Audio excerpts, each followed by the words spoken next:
The courtroom thought her lawyer had given up. Even the judge seemed ready to conclude. Then she stood and asked for 30 seconds.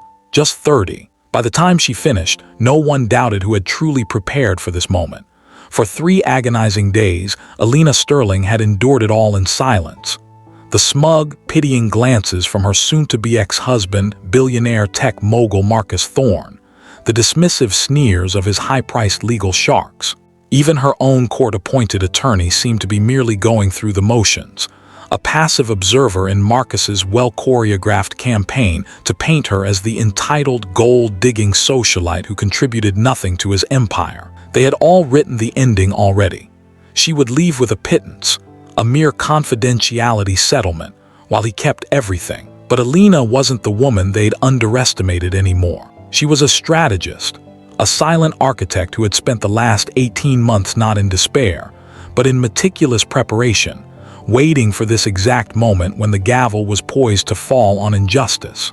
This is the story of broken vows, hidden ledgers, and a revenge served not cold, but with legally perfect, blistering precision. If you're new here, hit the subscribe button and comment where you're watching from.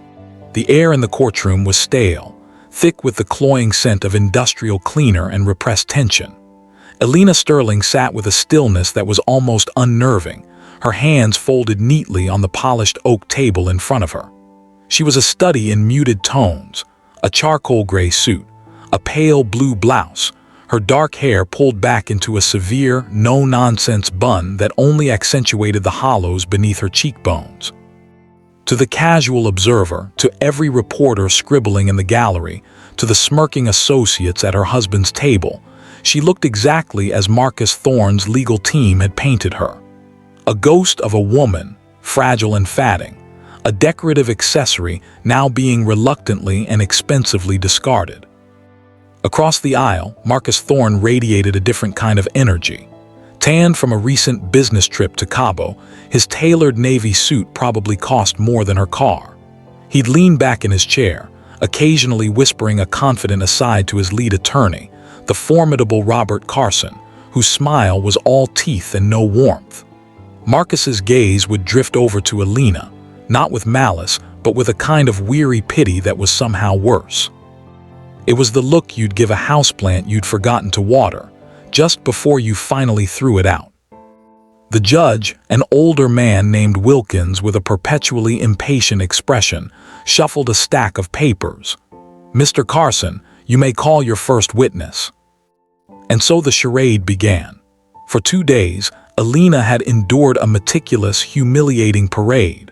First came the financial analyst, a man with spectacles and a monotone voice, who displayed elaborate charts on a screen.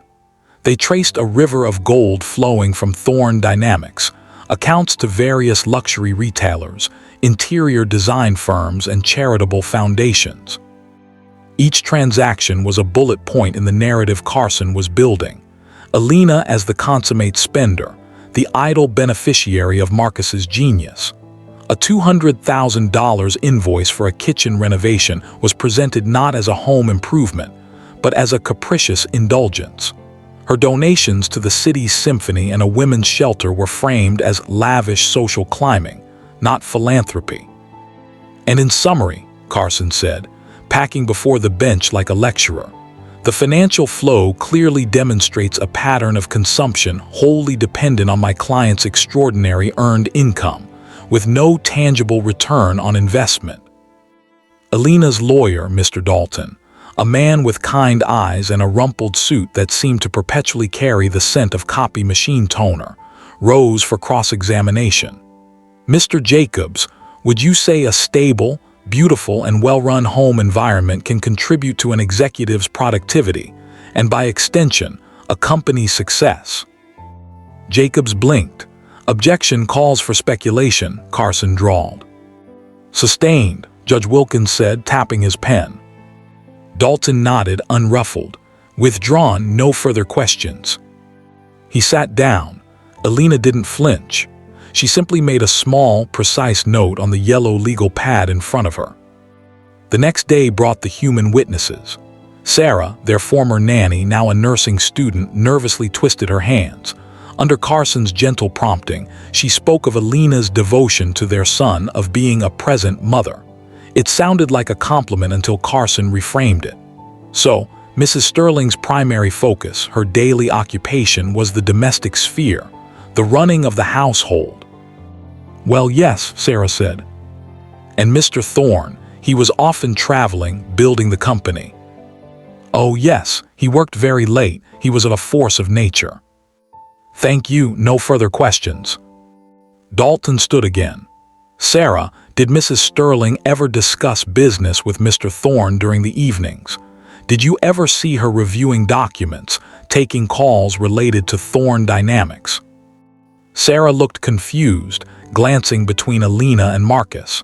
I don't really remember specifics. She was mostly busy with our schedules, meals, that sort of thing. No further questions, Dalton said softly, his shoulders slumping a fraction as he returned to his seat. A sigh, almost imperceptible, seemed to ripple through the gallery. Even her own lawyer can't find a defense, it whispered. The final witness of the day was a blow. Jonathan Pierce, an early investor in Thorne Dynamics, a man with a patrician air and a Rolex that gleamed under the fluorescent lights. He was Marcus's character witness. Jonathan, you've known Mr. Thorne since the garage days, Carson began, smiling fondly. I have, a once-in-a-generation mind, relentless. The rest of us would be ready to collapse, and Marcus would be whiteboarding a new feature at 2 a.m. And did you have much interaction with Mrs. Sterling during those formative years? Pierce offered Alina a polite, distant smile. Of course, charming woman, wonderful hostess. She'd bring us coffee, keep the pizza ordered, a real morale booster. He chuckled, a sound like dry gravel. We all envied Marcus for having such a supportive partner to come home to. It allowed him to focus entirely on the work. Supportive partner. The phrase hung in the air, stripped of any professional connotation. It meant wife. It meant cheerleader. It meant not a contributor. This time, Dalton didn't even cross-examine. He simply said, "No questions, Your Honor." Judge Wilkins' eyebrows lifted slightly, a silent question mark. Even he seemed to be expecting some fight, some spark. Seeing none, he adjourned for the day. As the room emptied, Marcus approached Alina's table. He didn't look smug now. He looked sincerely concerned, a performance for any lingering observers. "Alina," he said, his voice low, "this is getting ugly. It doesn't have to be. The offer I made, it's more than generous. You can live comfortably. Let's end this before it gets even more painful." His eyes scanned her face, searching for the woman he thought he knew, the one who would avoid conflict, who would choose the path of least resistance for the sake of appearances. Alina looked up from her notepad. For the first time in the proceedings, she met his gaze directly. Her eyes were not red-rimmed with tears, nor blazing with anger. They were calm, clear, and utterly impenetrable. She didn't say a word. She simply looked at him, then closed her notepad with a soft thump, stood, and walked out, leaving him standing there. That night, in the quiet, echoing space of the rented apartment that was her temporary home, Alina didn't collapse. She didn't pour a drink or call a friend to sob.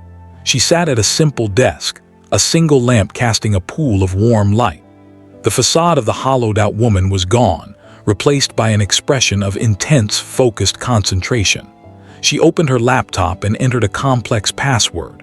The screen glowed, revealing a meticulously organized digital file system. Folders were labeled with clinical precision.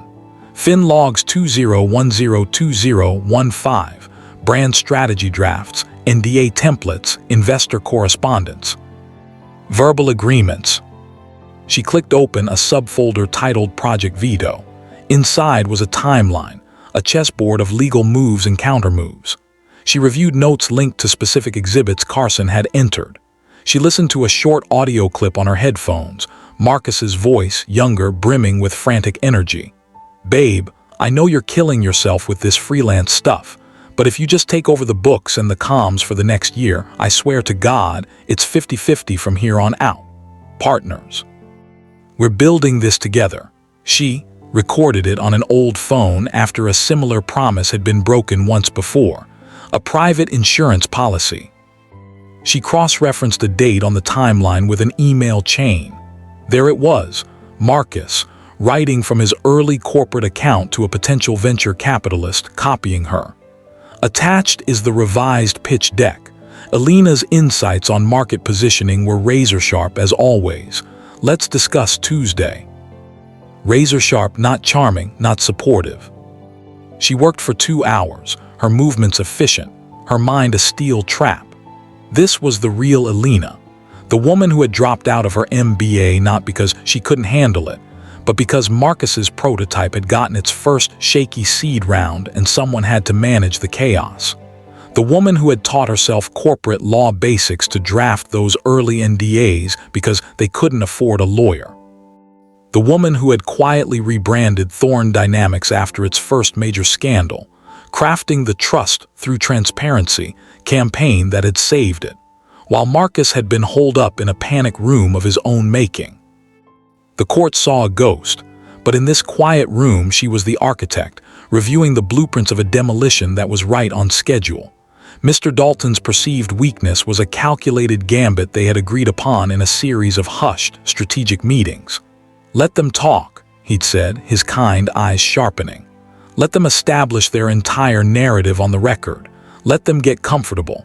The more rope they give themselves, the more precise the hanging." Alina had finished, her voice quiet but steady. She closed the laptop. The final day of testimony was tomorrow. Marcus would take the stand. He would, she knew, deliver his masterpiece. He would be humble, regretful, magnanimous even. He would seal the story shut. And that was exactly where she needed him. At the pinnacle of his confidence, at the very edge of the cliff he'd spent 3 days building, believing the ground beneath him was solid stone.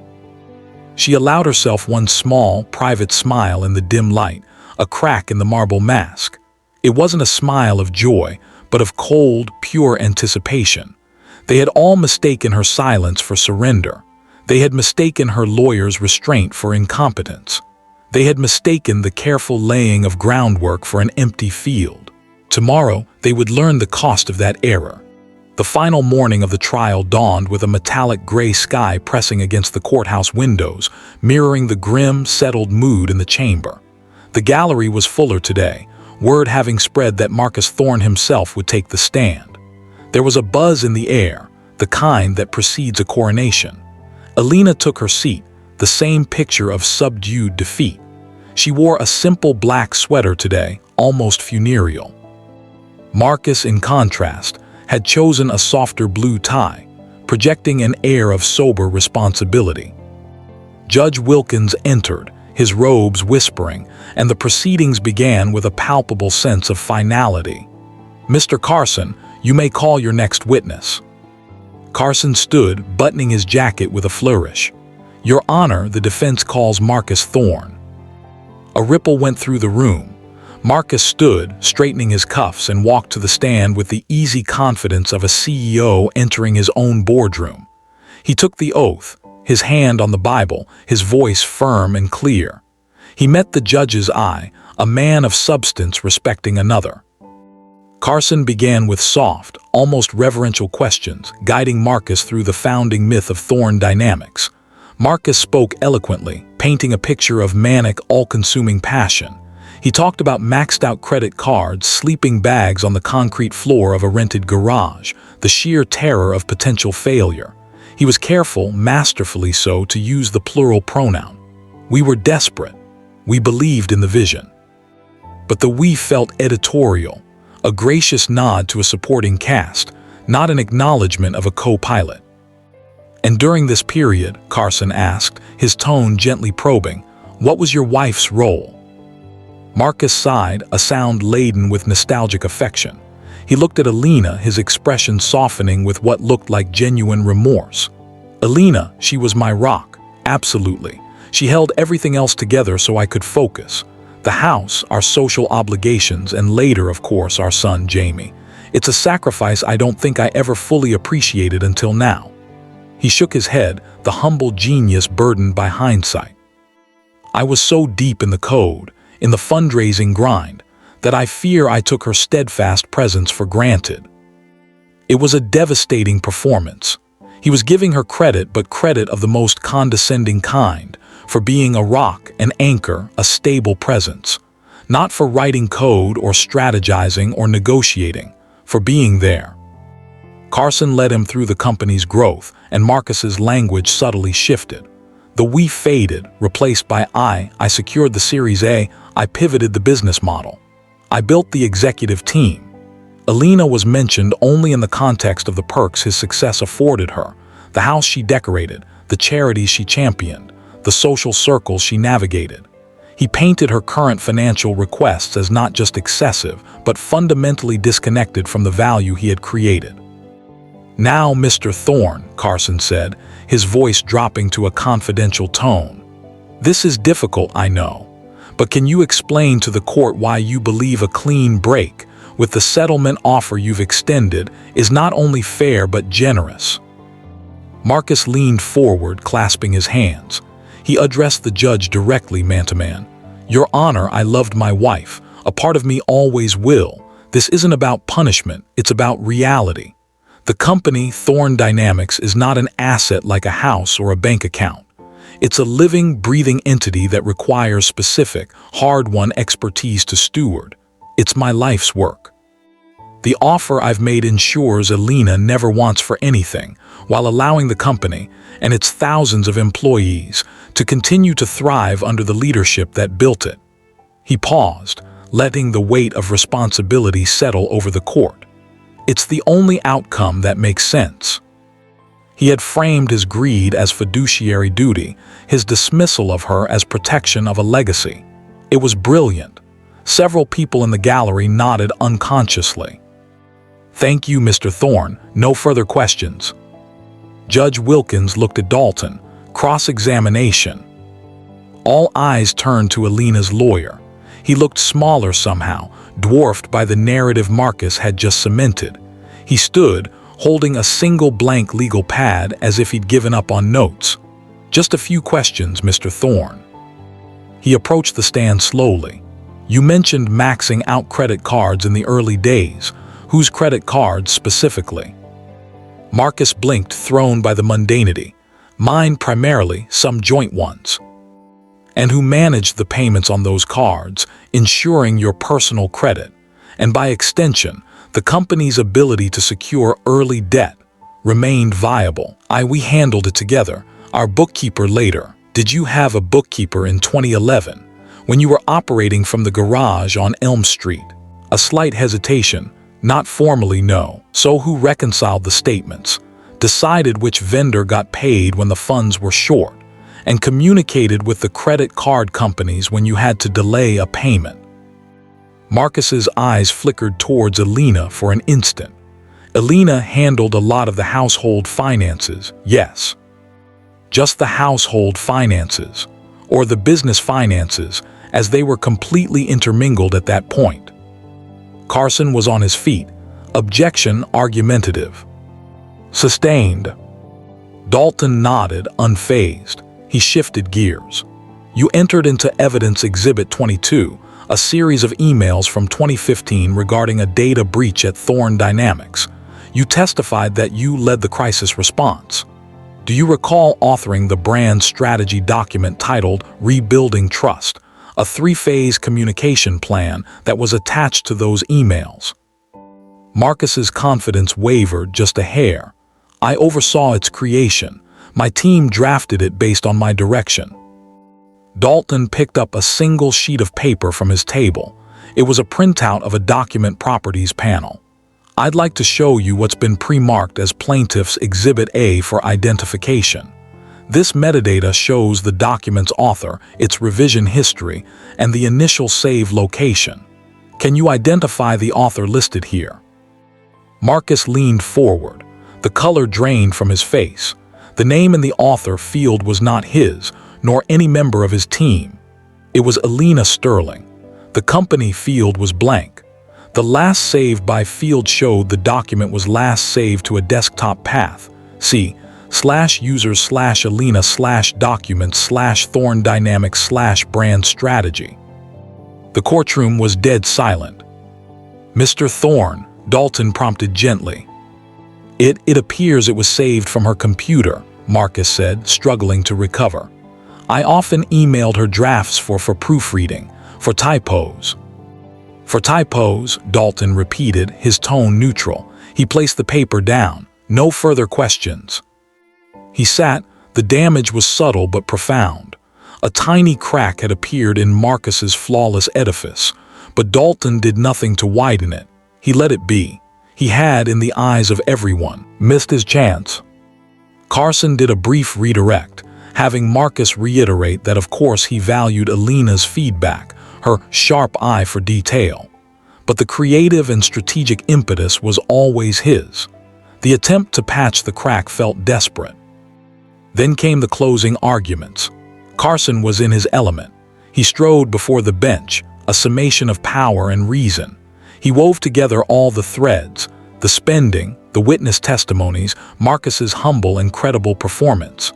He spoke of contribution versus consumption, of sweat equity versus social equity.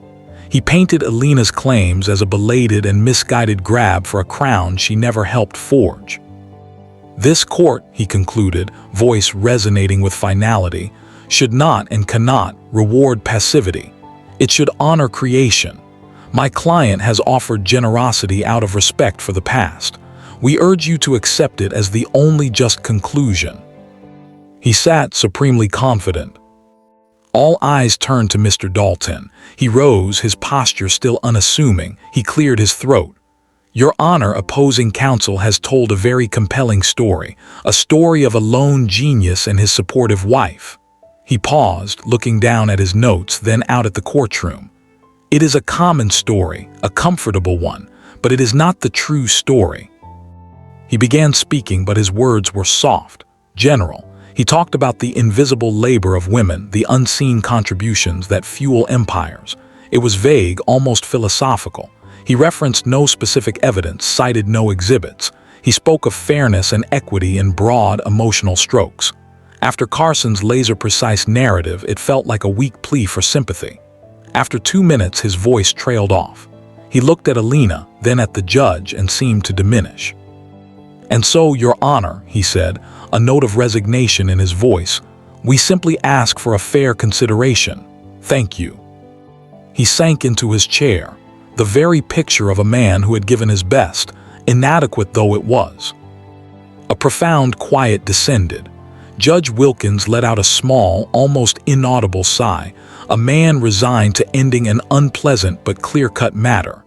He adjusted his glasses and looked down at his notes, preparing to deliver his thoughts. The gavel of conclusion was poised in the air, metaphorically. This was the moment, the peak of their confidence, the absolute zero of expectation. Alina felt it like a silent bell ringing in her blood.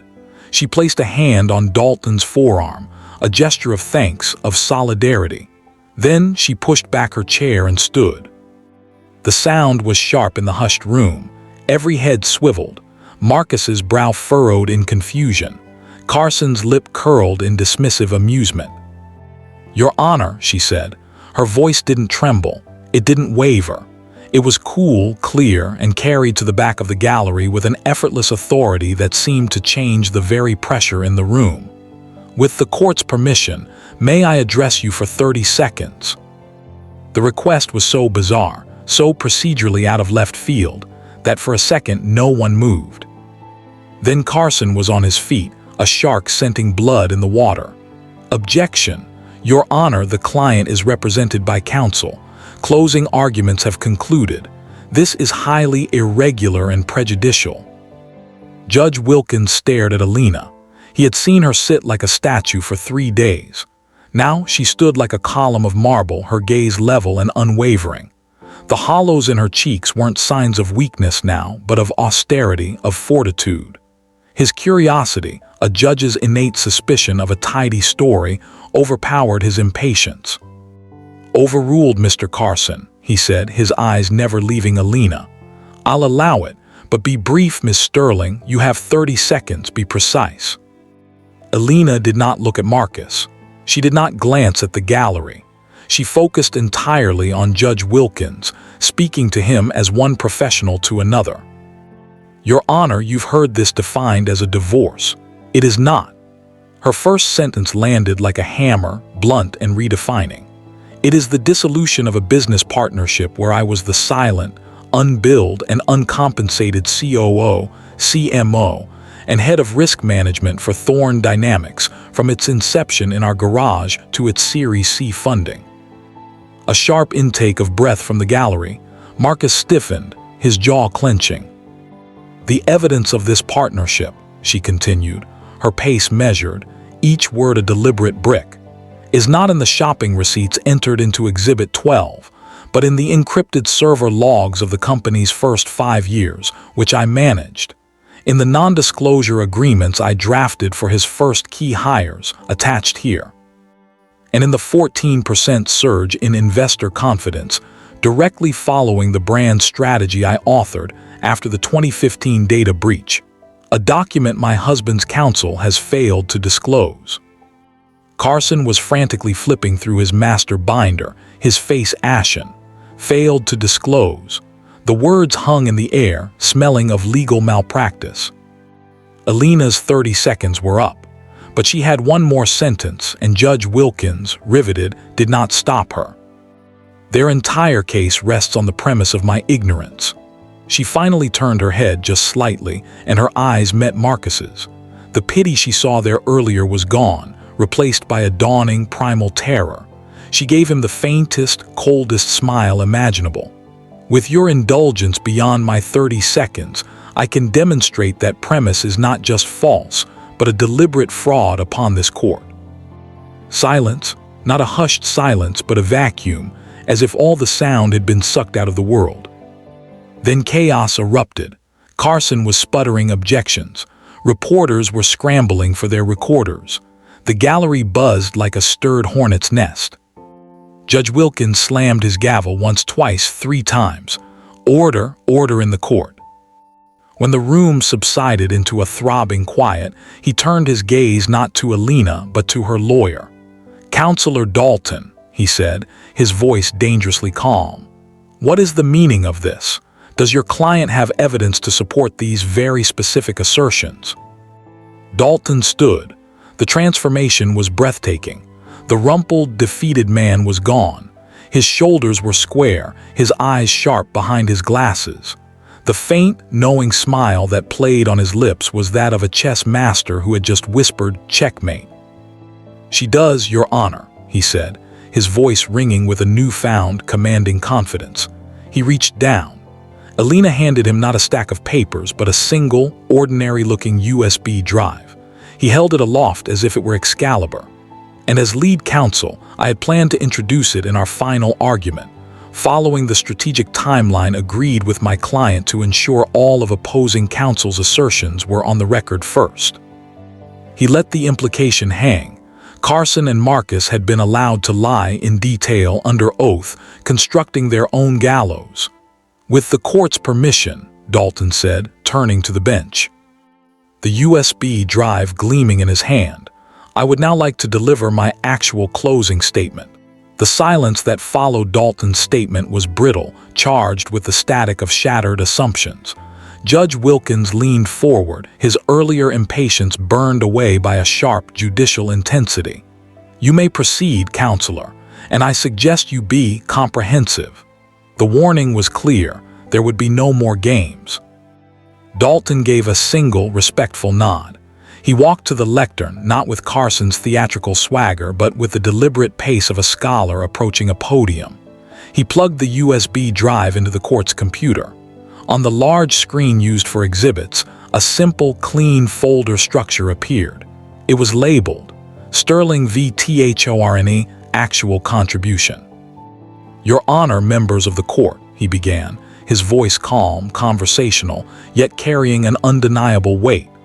"For 3 days you have been presented with a fiction, a compelling, well-funded fiction starring a genius and his devoted helpmeet. My client allowed that fiction to play out because the truth, you see, is not merely a different story. It is a different category of fact. This is not a divorce proceeding seeking alimony."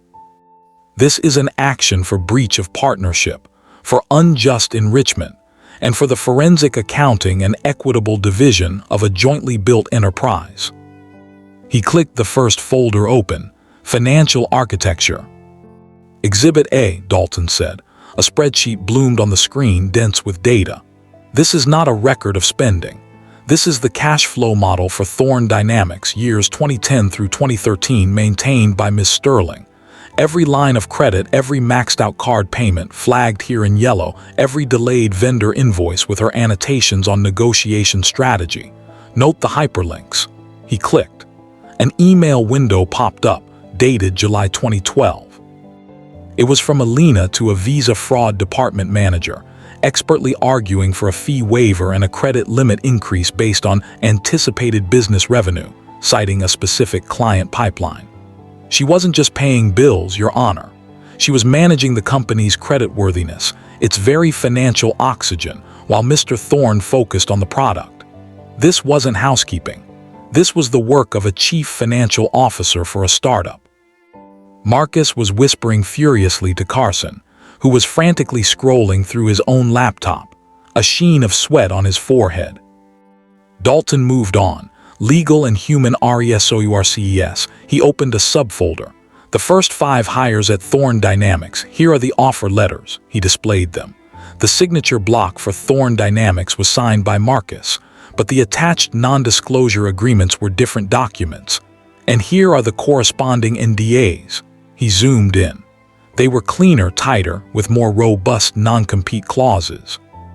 The author's signature field at the bottom of the document properties. Alina Sterling, NDA V3. Ms. Sterling holds a bachelor's in political science with a focus on constitutional law. When they couldn't afford a law firm, she taught herself enough contract law to draft these. She wasn't ordering pizza. She was building the legal firewall around Mr. Thorne's intellectual property. This is the work of a general counsel. Carson stood. Objection. These documents are unauthenticated, introduced in an ambush style meant to prejudice. They were in the shared drive your own forensic accountant was granted access to, Mr. Carson, Dalton interrupted, his voice like ice. The metadata is native. The court's own IT expert can verify them immediately. Your failure to find them is not our ambush. It is your oversight. Judge Wilkins glowered at Carson. The objection is noted and overruled. Proceed, Mr. Dalton. Now Dalton entered the heart of the matter. He opened the folder labeled Brand Strategy and Crisis Management. He did not pull up the document properties first. Instead, he pulled up an email chain from late 2015. The subject line, Urgent, Data Breach PR Strategy. It was from Marcus to his entire fledgling executive team and to Alina. Dalton read aloud. Team, we're getting killed. WSJ piece drops tomorrow. Ideas are garbage. I'm spinning out. Alina, you have a better gut for this stuff than all of us combined. What do we do? Please, anything. He looked up. Not a request for proofreading. He then opened the next email in the chain, sent 12 hours later. It was from Alina to the same group. The subject, Rebuilding Trust, a 3-phase communication plan. Attached was the document. Dalton opened it. It was a masterful piece of crisis communications. Phased press releases, social media response trees, key messaging for investors, a roadmap for a transparency portal. This document, Dalton said quietly, formed the entire basis of Thorne Dynamics' response. It is the reason the company survived. Mr. Thorne testified he led the crisis response. He did. He led it by sending a desperate email to his secret weapon. He finally displayed the metadata. Author Alina Sterling. Last modified by Alina Sterling. This, Your Honor, is the work of a chief marketing officer and a head of risk management. This document alone represents a contribution of incalculable value. He wasn't finished. He opened the verbal AGREMENTS folder. He played the audio. Marcus's younger, strained voice filled the courtroom. Babe, I know you're killing yourself with this freelance stuff, but if you just take over the books and the comms for the next year, I swear to God, it's 50-50 from here on out. Partners, we're building this together. Alina's voice, tired but clear. "I need that in writing, Marcus." "Marcus, you have my word. The second we get proper funding, we sit down with a lawyer and make it ironclad. You're my partner. I can't do this without you." Click. Dalton stopped the recording. He did get the funding. Series A, B, C. The lawyer was never hired. The agreement was never put in writing. But the promise, your honor, and more importantly, the reliance on that promise is the bedrock of partnership law. For 12 years, she relied on that promise, acting as a partner in every conceivable way, while being systematically written out of the equity story. Dalton then performed his final, devastating act. He pulled up Marcus's testimony transcript from that morning, displayed side by side with the evidence. At 10:17 a.m., Dalton narrated, "Mr. Thorne testified. I secured the Series A," he clicked. An email from a venture capitalist appeared. "Marcus, enjoyed the pitch. Have your wife send over the revised financial projections we discussed. Her model was the clearest part of the deck." At 10:23 a.m., he said, "Alina handled household finances." He clicked. The complex cash flow spreadsheet glowed on the screen. At 10:41 a.m., he testified he oversaw the creation of the crisis plan. He clicked. The desperate email, "Alina, you have a better gut for this stuff." Line by line, exhibit by exhibit, Dalton eviscerated Marcus's testimony, transforming it from a humble narrative into a tapestry of perjury. The courtroom wasn't buzzing anymore.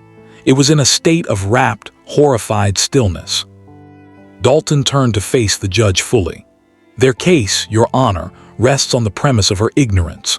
We have shown that premise to be a fraud, not a misunderstanding, a deliberate, strategic fraud upon this court to deprive a business partner of her rightful share. We are not asking for alimony. We are asking for a declaratory judgment recognizing the existence of an implied-in-fact partnership. We are asking for an immediate forensic accounting of Thorne Dynamics, with our experts granted full access. We are asking for prejudgment liens on key assets to secure our claim, and we are asking the court to consider sanctions for litigation misconduct." He paused, letting the magnitude of the request sink in. For 15 years, Alina Sterling was the silent engine in the garish rocket ship of Thorne Dynamics. Today, she is asking this court to acknowledge the fuel she provided and to grant her a seat in the cockpit she helped design. He sat down. The silence was absolute. Judge Wilkins did not recess. He did not confer with anyone. He removed his glasses and cleaned them slowly, buying a moment to compose the scathing ruling that was clearly forming in his mind. He replaced them and looked directly at Marcus and Carson. "Mr. Carson," he began, his voice low but slicing through the air, "your client's testimony this morning appears, in light of what has just been presented, to be at best recklessly self-serving, and at worst, deliberately false. The failure to discover and disclose key documents that directly contradict your client's sworn assertions is a serious matter." He turned his gaze to Marcus, who looked like a man watching his own execution. "Mr. Thorne, you spoke of generosity. True generosity begins with honesty. There has been a profound lack of it in your presentation to this court." He then looked at Alina, and his expression shifted just a fraction towards something resembling respect. "Ms. Sterling, your 30 seconds were persuasive." He took a deep breath. "Based on the evidence presented today, specifically the plaintiff's exhibits A through however many are on that drive, I am making the following interim orders, effective immediately. First, the proposed settlement offered by the respondent is rejected in its entirety as having been made in bad faith, based on a materially false factual premise.